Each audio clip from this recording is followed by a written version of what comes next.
Tonight's broadcast is brought to you by the company you depend upon for all of your greatest needs, Heart Life. These stories are true dramatizations from our fair city's glorious history. So listen and remember, Heart Life, all the life you'll ever need. It is said that the unlearned lessons of the past are doomed to repetition. It is that very philosophy which led to the founding of the Office of Antiquity, my own office, the very office from which these records are issued. There are, however, some parts of our past which are too dangerous to know. Some of these are beyond the scope of even this office to remember. Things left behind may be more horrific than even the frozen tundra outside our walls. For Neal Henderson and his companions, these two perils are drawing perilously close. He has led his scavenging party away from the rest of the group in search of food. He has even dragged his incoherent mole friend out into the waste. What will they find? Is there food in the chill? Might they come upon any resource to save them in this predicament? There is only one way to know. They must march on. Oh, the ants go marching one by one. Hurrah, hurrah. The ants go marching one by one. Hurrah, hurrah. The ants go marching one by one. The little one stops to disembowel your cousins and aunt and mother and niece. Yeah, sorry. I know I don't got much of a voice for singing. Helps Loamy relax, though. Bouillon cube? No thanks.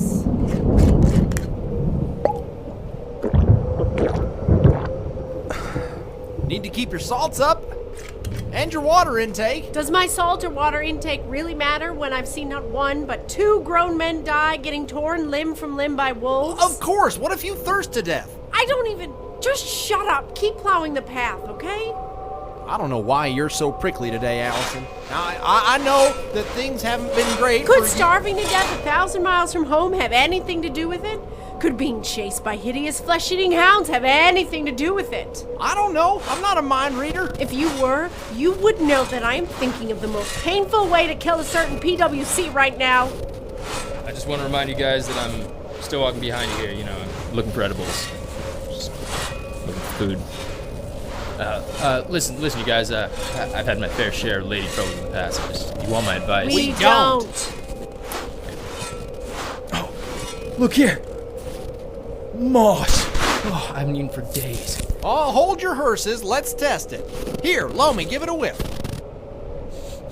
Oh, finally food. I wouldn't eat that if I were you. If the smell's enough to make a mole choke, Can't then... trust a mole more than you can bury one.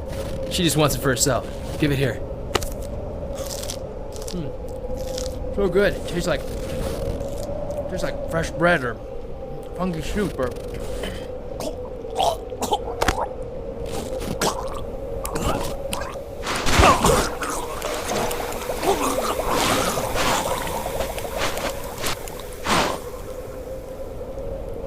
Is he dead? Let me check.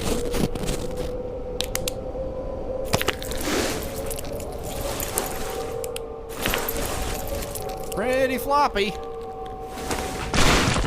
I guess the floppy means he's dead, right? I can't take much more of this. You hear that?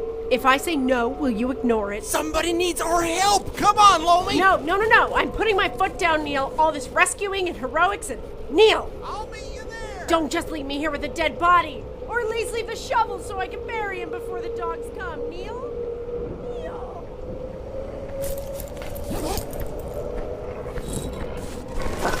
All right, fellas.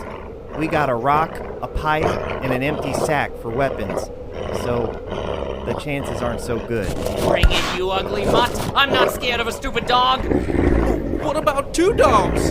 No, only a coward would be afraid of 2 dogs. What about 3? 5? 7 dogs? There's a time in every man's life when he's gotta learn his limits.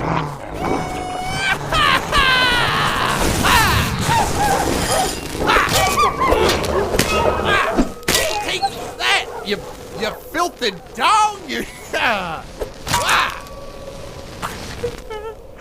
can't look. Does he still have legs? Well, I still do, but he don't. Captain Neal, sir, just in time. That was our last fire starting flare.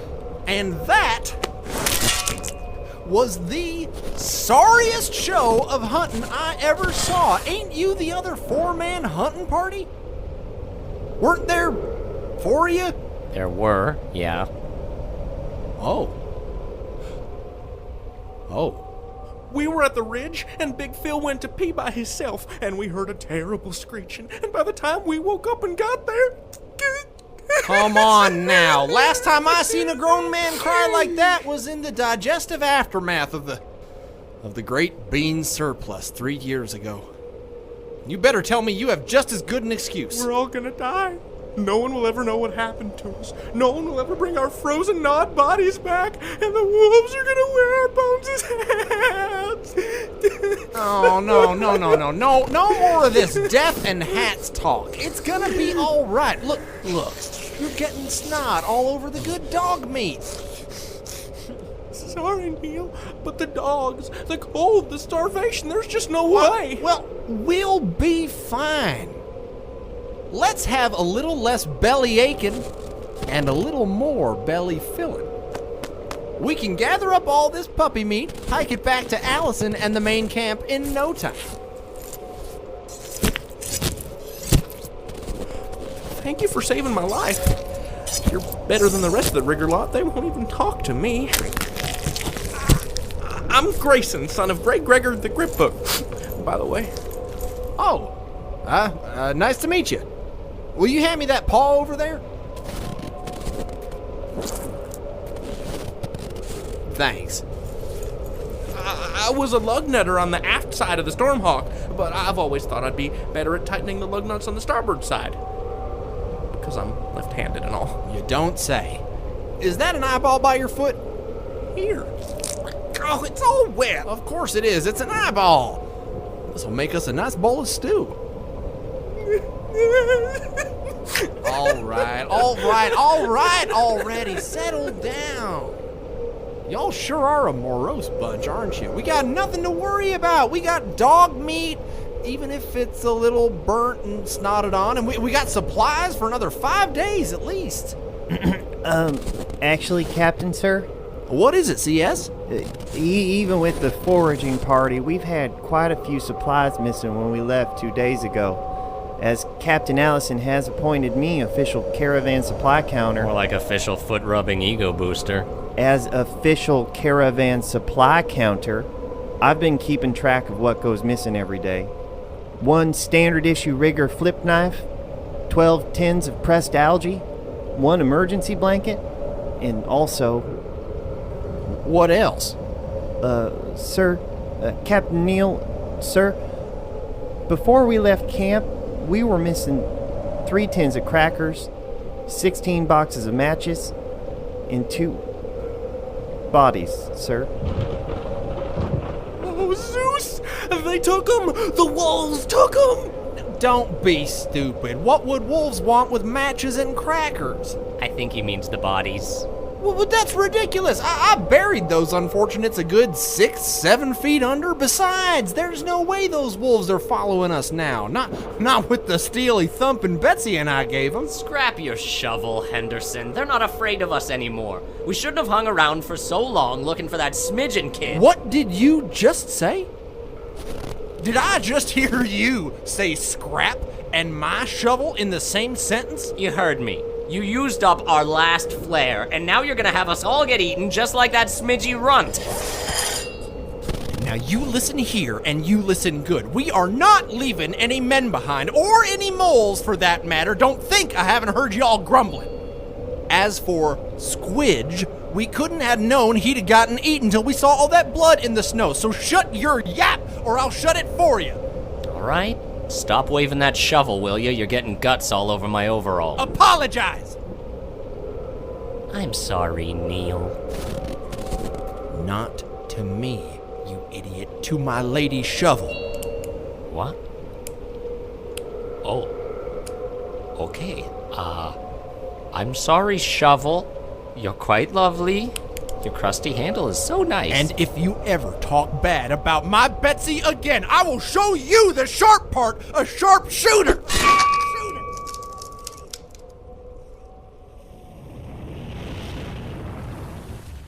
What's that sound? Captain Alison? On a snowmobile loaded up with spammed algae sandwiches and hot green leaf tea? Something tells me that's no spammed algae sandwich delivery.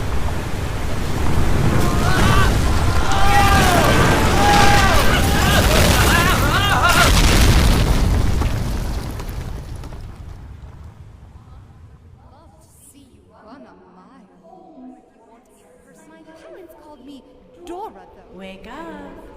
Wake up, Poopsie. Neal. Neal! Dora?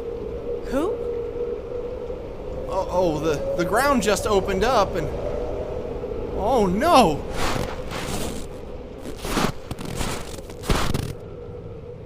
Hello! Hello down there, Tim!